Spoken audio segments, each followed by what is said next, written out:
چہاروں امام زین العابدین علیہ السلام کی ولادت و سعادت کی مبارکباد پیش کرتا ہوں، اور بالخصوص ہم سب مل کر ہمارے وارث امام زمانہ اجل اللہ تعالیٰ عنہ شریف میں ہم جد کی ولادت کی مبارکباد پیش کرتے ہیں۔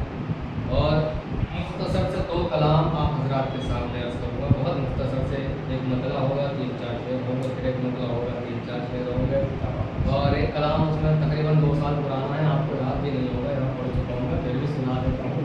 مجھے یاد نہیں آپ کیا کیا پڑھ چکے ہیں، تو آپ کو بھی کہاں یاد ہوگا، لیکن چونکہ ہے اچھا کلام ہے لہٰذا آپ کے سامنے رکھ رہا ہوں۔ اس کے بعد ایک نیا کلام 2-3 شعر اس کے پڑھوں گا۔ دوسرا حاضر خدمت ہے، شاید آپ کے سامنے 2-3 بار میں نے مچھلی بنٹن میں پڑھا ہے، آپ کو یاد ہوگا۔ عرض کرتا ہوں مولا سجاد کے حوالے سے کہ خطبہ علی کے پوتے نے ایسا سنا دیا،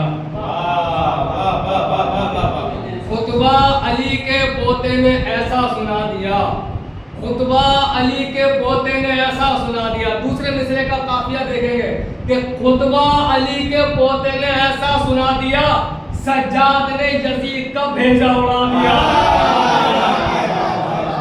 خطبہ علی کے پوتے نے ایسا سنا دیا، سجاد نے یزید کا بھیجا اڑا دیا۔ اترا رہا تھا بیٹھ کے جس تخت پہ یزید، اترا رہا تھا بیٹھ کے جس تخت پہ یزید، عابد نے اپنے خطبوں سے اس کو ہلا دیا۔ اترا رہا تھا بیٹھ کے جس تخت پہ یزید، عابد نے اپنے خطبوں سے اس کو ہلا دیا۔ کچھ ایسا خطبہ دے دیا ابن حسین نے، کچھ ایسا خطبہ دے دیا ابن حسین نے، سارے یزید والوں کو گونگا بنا دیا۔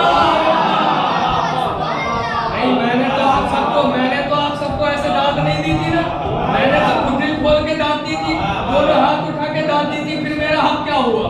ایسے تو داد نہیں دی تھی میں نے آپ کو، نہیں مطالبہ کرو۔ خطبہ علی کے پوتے نے ایسا سنا دیا، سجاد نے یزید کا بھیجا اڑا دیا۔ اترا رہا تھا بیٹھ کے جس تخت پہ یزید، عابد نے اپنے خطبوں سے اس کو ہلا دیا۔ کچھ ایسا خطبہ دے دیا ابن حسین نے، سارے یزید والوں کو گونگا بنا دیا۔ عابد یہ بولے تو بتا ہے تیرا باپ کون؟ شیخ سنیے گا، عابد یہ بولے تو بتا ہے تیرا باپ کون؟ میں نے تو اپنے باپ کا شجرہ بتا دیا۔ عابد یہ بولے تو بتا ہے تیرا باپ کون؟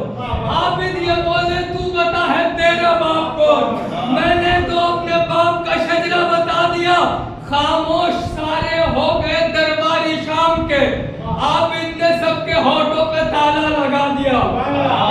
آخری شعر پورا خطبہ ہوا، امام سید سجاد نے وہ دل رہنا انداز سے خطبے کے وار سے وہ وار کیا ہے کہ حکومت میں بغاوت ہونے لگی، حکومت تاؤ بالا ہونے لگی، جو بلائے ہوئے مہمان تھے وہ پہچان نہ پائے کہ ان میں سے حق پہ کون ہے باطل کون ہے، کیونکہ بتایا گیا تھا نا کہ جناب سید سجاد باغی ہے، لیکن جب خطبہ ہوا ہے، جب اپنا شجرہ بتایا ہے، باپ کے بارے میں بتایا ہے، دادا کے بارے میں بتایا ہے، نجف میں روح علی خوش ہو رہی تھی، مدینے میں روح رسول خوش ہو رہی تھی، لیکن جو شام میں شہزادی جناب زینب موجود تھی، انہوں نے خطبہ سننے کے بعد کیا کہا؟ اب یہ شعر سنیے گا، جب امام سید سجاد نے خطبہ کہا ہے، پورا خطبہ پڑھنے کے بعد جناب شہزادی کیا فرما رہی ہے؟ عابد یہ بولے تو بتا ہے تیرا باپ کون؟ میں نے تو اپنے باپ کا شجرہ بتا دیا۔ خاموش سارے ہو گئے درباری شام کے، زینب نے عابد نے سب کے ہونٹوں پہ تالا لگا دیا۔ زینب یہ بولی مرحبا سجاد زندہ باد، زینب یہ بولی مرحبا سجاد زندہ باد، تو نے تو آج میرا کلیجہ بڑھا دیا، آج میرا کلیجہ بڑھا دیا۔ ایک اور مطلب اور 2-3 شعر آپ کے سامنے یہ نیا کلام ہے، عرض کرتا ہوں کہ مشکل سے مجھے عابد دلگیر نکالو، مشکل سے مجھے عابد دلگیر نکالو، ہو جائے کہیں اور نہ تاخیر نکالو، مشکل سے مجھے عابد دلگیر نکالو، ہو جائے کہیں اور نہ تاخیر نکالو۔ یہ خوف تھا عابد کا ستمگر کے جگر پر، یہ خوف تھا عابد کا ستمگر کے جگر پر، ظالم نے کہا پاؤں سے زنجیر